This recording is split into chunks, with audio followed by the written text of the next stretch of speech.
Pa tu je okrenulo negdje pored nas, Ustro sam se, idu kurac, bježi se da.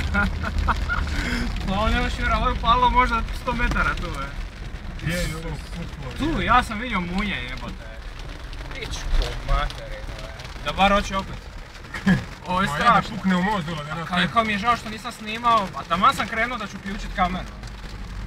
Isusa ti Kristi. Evo, uhvatio sam je. Vidi ovo? Je, ovo sam uhvatio, Ovo je opasno ispod ovoga metala sa bitama. Da, jebote.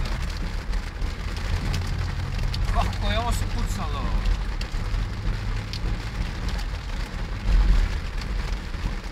Ovo sada je ovdje kao neki electrical grid, šta je ovo je? Može pomoći nam da prođemo kroz ovaj pakao.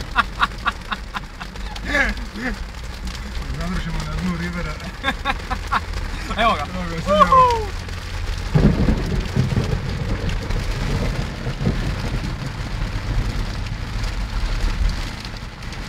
Zamisli sad scena da spucamo most, je ispred. Ovo ti jezik pregrizao, luđaka. Pomolimo se. Ajde, pucaj. Jebote, kome moram pojačati brzaču na drugu varijantu. Ne mogu da skinu. Ništa ne vidi. Pogledaj ovo, koja kišna zavisa, Ovo je...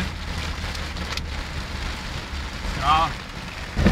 Ovako kišu ne doživio, mislim nikad. Jesam. Zna i kod nas padat isto. On se ne vidi uopće voziti. Više ne vidi. Koji potop je? Dupali druga svjetska, pa nema raditi. Pa ne.